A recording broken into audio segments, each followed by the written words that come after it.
Okay, so ladies, I have an amazing guest for you today on today's podcast. You may know her, you may not know her, but after today's podcast, you will know her even more than ever before. Her name is Tara Huddless. Now, I'm going to tell you a little bit about Tara. She grew up in the mining town of Chesterfield in northeast Derbyshire.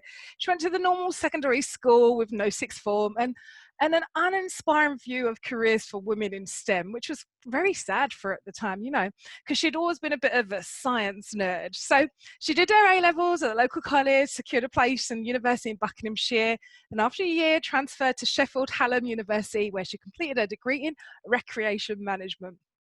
And then her career's had twists and turns and stuff, really, really interesting, with so many different exciting directions. And she'd already been a dancer and fitness instructor, and she started in corporate events after her graduation, then moved to pharmaceuticals, then to medical devices, to IT, cyber security, and now Tara works for Vodafone Business, looking after 4 global clients. And it covers phones, of course, yeah, we know that, but there's a whole other spectrum. Also AI, IoT, cloud, and big data, to name a few. Alongside this, Tara's also had a successful career in a small business coaching, which she set up to support people from all backgrounds. So some of you listeners out there, you need to stay in contact with Tara. So they've got all different range of backgrounds, careers, industries, with the skills and resources they need to progress. And she's about to launch an exciting technology platform, but shh, hush, hush for now.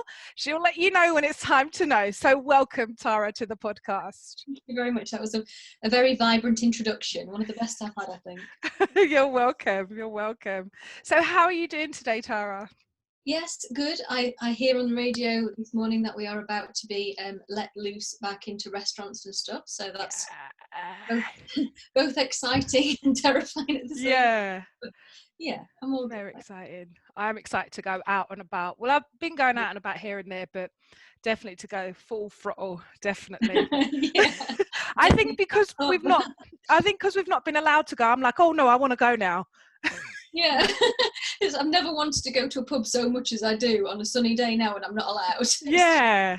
I'm like, oh, I want to go to I want to go. Yeah, it's strange for me, definitely. Yeah, so I'm really excited to have you on the podcast today to really hear about your skills and expertise in business and stuff, and the tips you're going to share with our listeners. And I really wanted to first of all speak about, like, what advice can you provide with the relationship of your really successful businesses that you've got to another woman in another business industry who might be having to maybe negotiate a tough deal. It could be a new contract, she's trying to negotiate for more money, could be a lady who's got a side hustle. What kind of advice would you give from your background and expertise you've got from your clients and stuff? Okay, so I think the main thing to remember with a negotiation is it really doesn't matter what industry it's in. The kind of basics of a negotiation are always the same. So you both want something out of it. You know, there to make a deal. And to be honest, no customer I've ever had in any industry would ever get to that advanced stage of negotiations where it's getting tough and not actually want to sign the contract.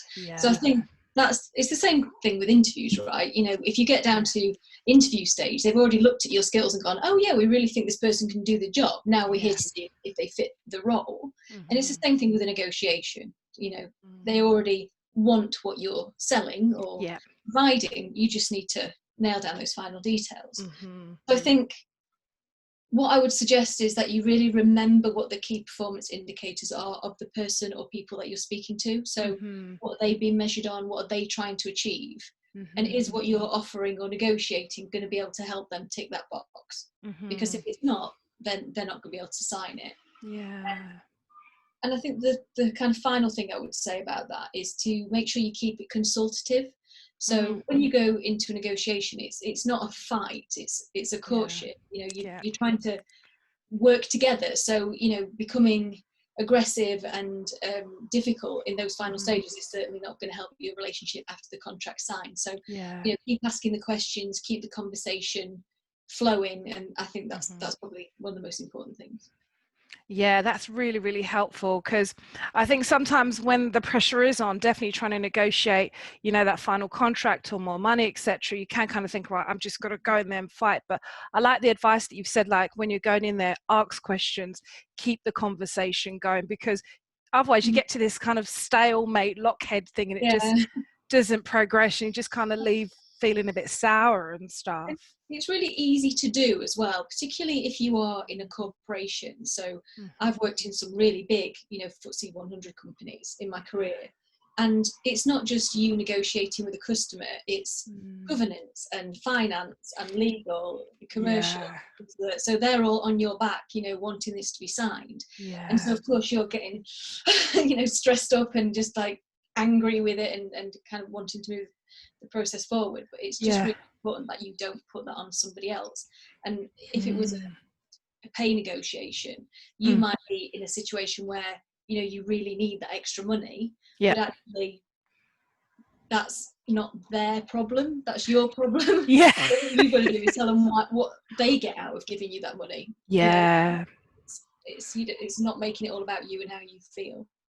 I get it. Yeah, that's really helpful. So let them know what's in it for them, rather than I need the money, I'm trying to buy this, I'm trying to, rather than the I get it. Trying to explain to them the value that they're going to get by providing an extra fee on top. Definitely. Any negotiation has to be seen as a potential partnership.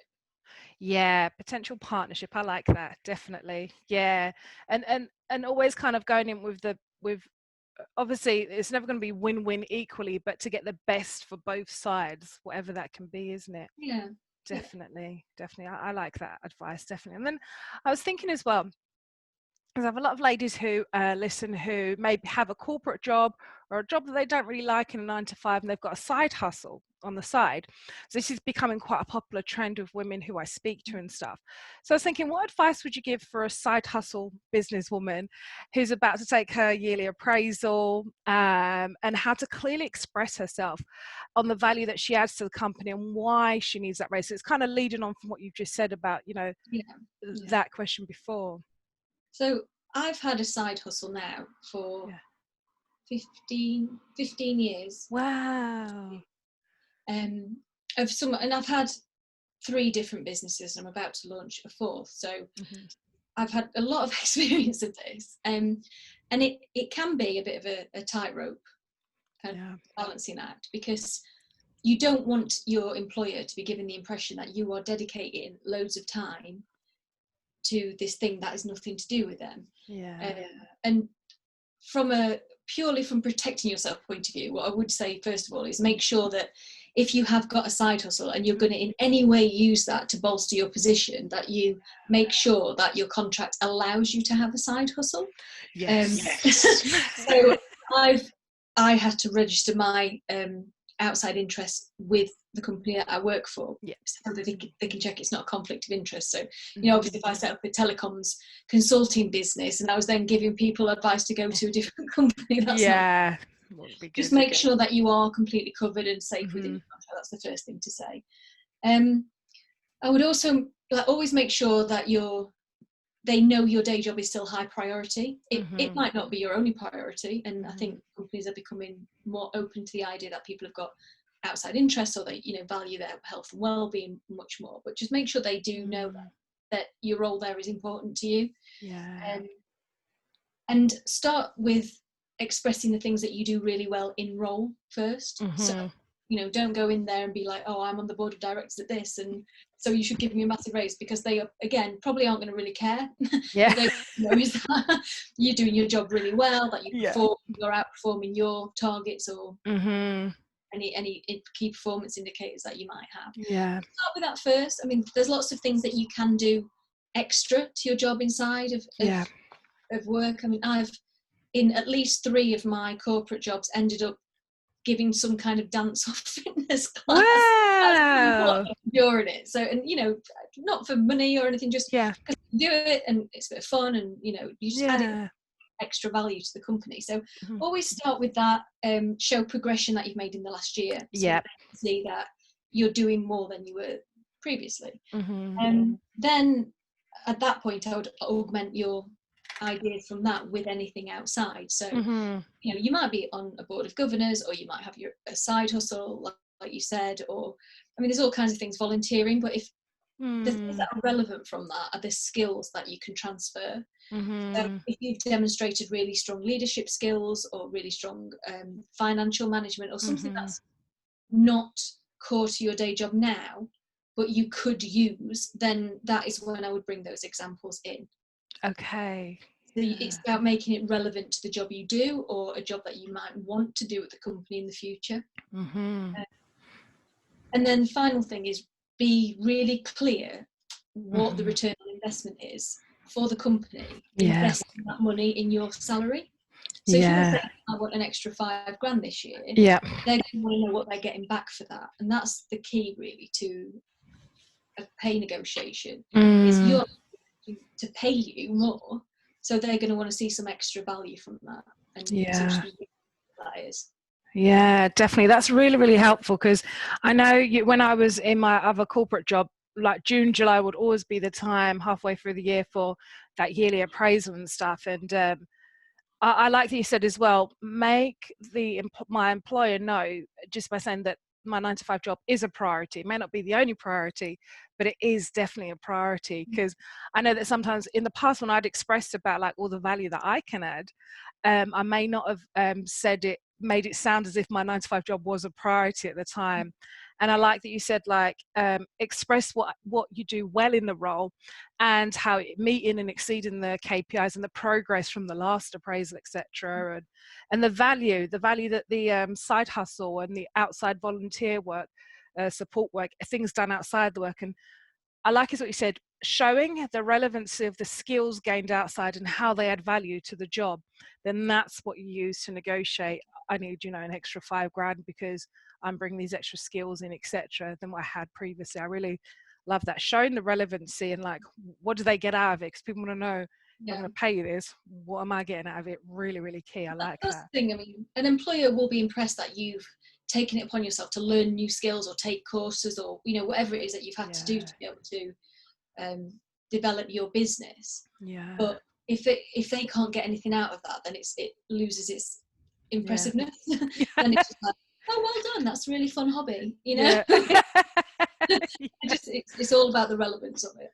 Yeah, definitely, totally understand that. And it kind of moved me on to my next question, was like, just some more advice. Like, what advice would you give to a woman who's in one industry but needs to pivot their business or navigate through their organization into a slightly different way could be the current circumstances, or she might have had time to think during lockdown that, okay, the job that she's in, she may not want to go back to, or how the business is working, just how to pivot from one industry into another, etc.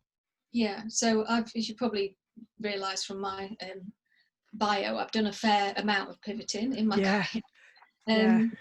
So it's very similar, to what we said with the last question about showing the relevance. So let's take the example of you're going to try and pivot into a different industry or career, first of all, because that's kind of leads on from that. So you need to be able to tell a story really well. So when you're looking at a CV, you might want to be moving into an industry where you maybe don't have a lot of experience or no experience, but you've still got to be able to show that the skills that you've got are relevant. And people say transferable skills, but what does that mean? It's not a case of writing, I have transferable skills in this CV, because that, again, it means nothing. So you need to look at what it is that you do, what your key skills and value is, and what it is that you need to do, and then map between the two. So when I moved from corporate events, well, I was actually doing stag and hen weekends. Wow. Organising stag and hen weekends. And I had decided that I was going to go and work in pharmaceutical sales. I had a friend who did that, and she made it sound fabulous. I thought, you know what, I can do this. So then I started looking for what can I show them that will show that I can do this, because I don't have a science degree. I mean, it's a BSc.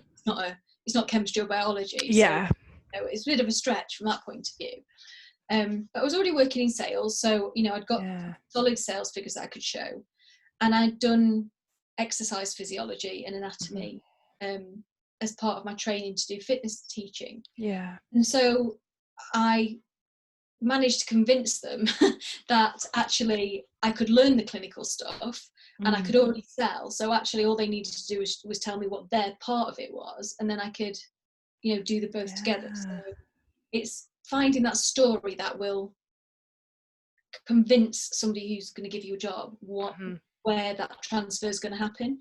And it was similar when I went from pharmaceuticals into IT, because they were looking for somebody who had a lot of experience working with the NHS and selling medications to doctors. Obviously, I knew the NHS inside and out. And I said, well, look, I've learned respiratory medicine and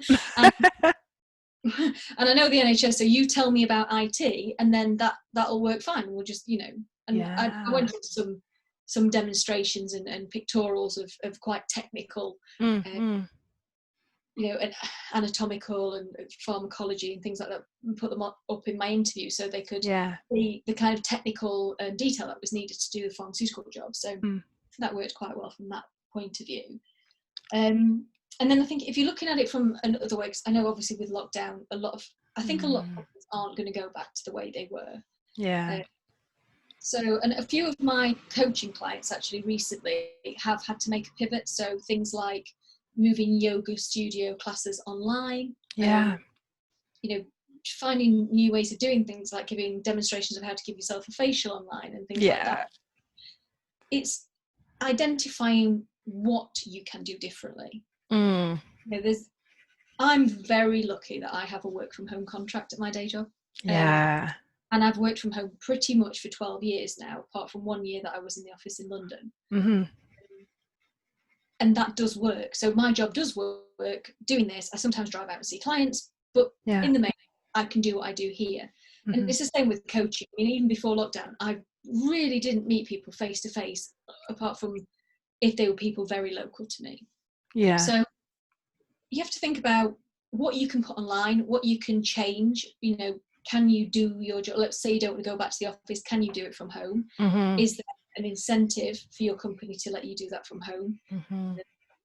And just weigh up all those options, because you've got things like, work-life balance, travel expenses, all of these sorts of things. And you've just got to make sure, again, that you're positioning it as I can do this. This is how it's going to work. And this is what we'll get out of it. And of course, the wins in that scenario are going to be more about you, but that's more about proving that you can continue to do a job without actually being physically present. Or, maybe people want to talk about reduced hours. And I mean, there's no guarantees with anything like that. But I think a lot of people are going into portfolio careers now where they will have not just a day job and a side hustle, but maybe several smaller jobs that make up a full career. Definitely. I think that's how many industries will actually change. But anything that you want to change, you've just got to identify what is possible, what is doable, what can you change that will work effectively and serve your customers or your employer well. So getting the good feedback and all of those good things. But I think the main thing with any pivot that you make is just being really clear about what you want and what you're going to do. Definitely I like that, being clear about what you want and what you're going to do. And I liked as well that you said about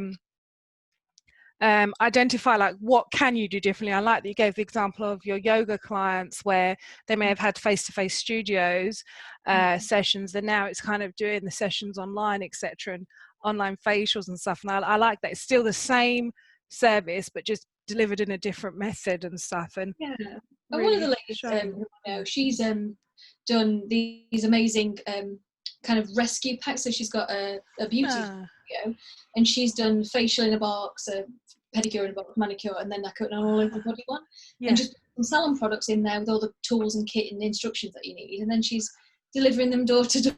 I like that. But it's kept her business going, during the last 3 months when she hasn't been able to see anybody. There's been some really inspiring stories actually from people that have managed to definitely. I really like that one. Yeah, it's really cool. Wow. What I like is that during this time of lockdown or, time away from face-to-faces, that it gives you a chance to think about other creative ways to move your business and things like that, or do business in an alternative way, not just how it has been working? Are there other ways that it can work? And I really Yeah. like that, definitely. And I mean, the other good thing about it as well is if there is an element of your business that you can put online, that immediately opens up your market. Yeah, So, definitely. people that can't, like for me to get to a yoga class in the day, to physically drive there, actually it takes too long. Whereas I can do a yoga class on my lunch break, and that's fine because I can just squeeze it in. But if I then drove half an hour and back, that's 2 hours. That's not going to work. So, a lot of people I've spoken to are going to, keep cameras in the studios so that people can still join online. Sounds You've got good. a membership base. It also means people can join from different geographical locations, or there's loads of good benefits that will come out of pivoting that business model to suit how things have been unlocked. I like it, definitely. It's really kind of grown businesses, maybe at a time the business owners or side hustle may not have thought of, but I really like the growth and the new services being offered. It's really great, and then I was thinking as well, just kind of moving to a slightly different question as well, like why is it important to kind of speak up, particularly like in a corporate or a business setting, to maintain good working relationships? Yeah, so this is a really difficult one for women in particular, as I'm sure you know yourself. Being spoken over in meetings, being accused of being hysterical or emotional, and all of these sorts of things.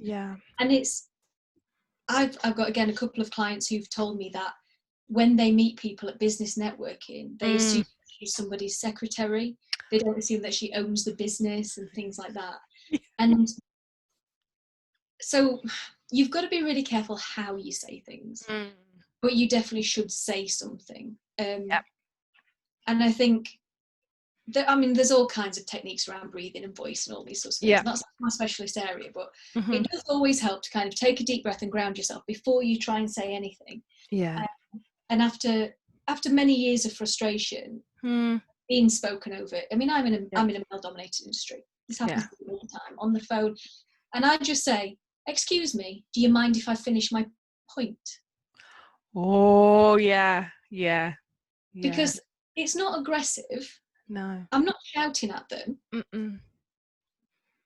No. Would you mind if I finish my point? Because sometimes they just need a bit of a just a bit of a pushback. I don't know that people always realise they're doing it. I don't think that they always are speaking over you deliberately because you're a woman. They're just being dominant, and so therefore they just say things. And you kind of can get lost a little bit, and that's important anyway. If it's someone cutting in front of you in a queue, or it's someone speaking down to you at a meeting.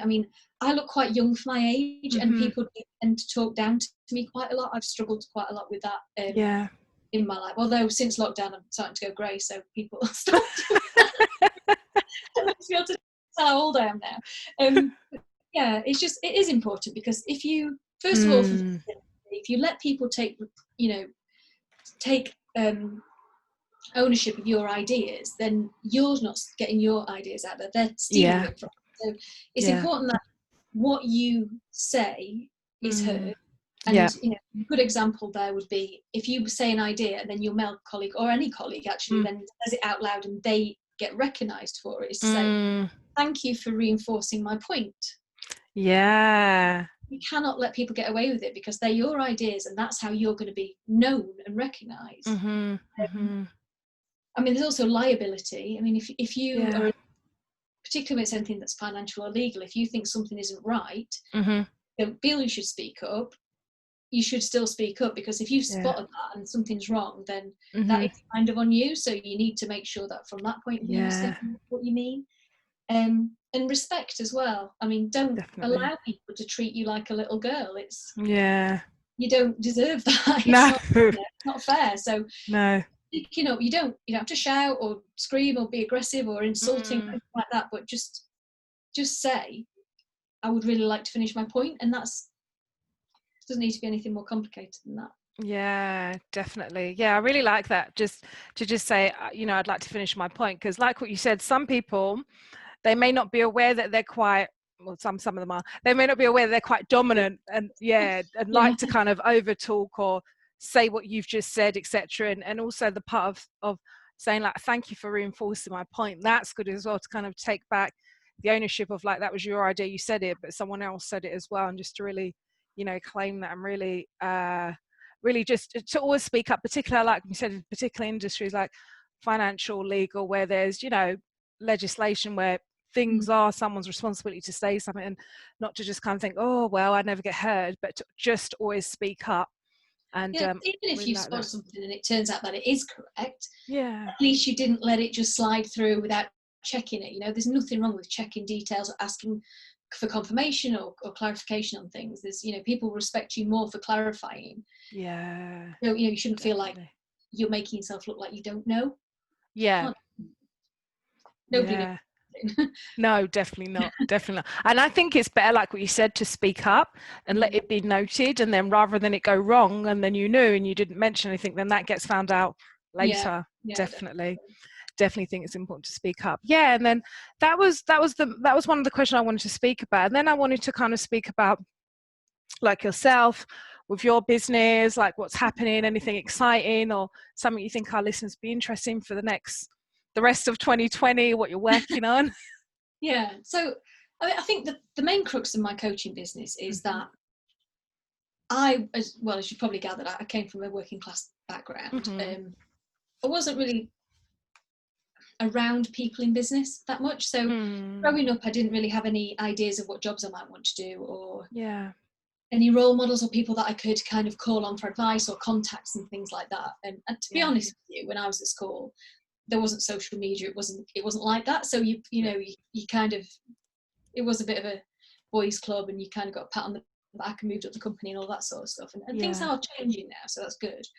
But the idea of paying thousands of pounds for a career coach or a life coach or a business coach would have been so ridiculous. I mean, you might as well just said, oh yeah, just pop out and buy a Ferrari, that'll help your career. It's that ridiculous. Where I come from. So when I set up, I wanted it to be affordable for everybody, for people either that are a graduate or very early career, or maybe they're still in the final part of their degree, people that are looking at career change, or like I say, trying to make that pivot, maybe people that just feel a bit stuck where they are and would like some advice. And also for it to be about all different careers, because you don't get a lot of people, let's say, who are in hairdressing or who are in fitness that would necessarily go to a coach, because it's not always seen as kind of, you know what I mean, it's not like business. It's just I get it. Yeah. And I just thought, actually there are skills that go across all businesses, across all careers, that I can help people with. Sure. And so I've deliberately priced my coaching really low. I mean, it's nowhere near industry standard at all. And then because of how things have been with lockdown, and a lot of people have lost their jobs or had to close their businesses, I'm actually doing a massive coaching sale. So I'm going to run that for now until the 5th of July, then review it. I'm probably going to extend it, I think, at least through summer, just to maybe kind of help some people get some ideas, get unstuck, have a bit of conversation about that sort of stuff.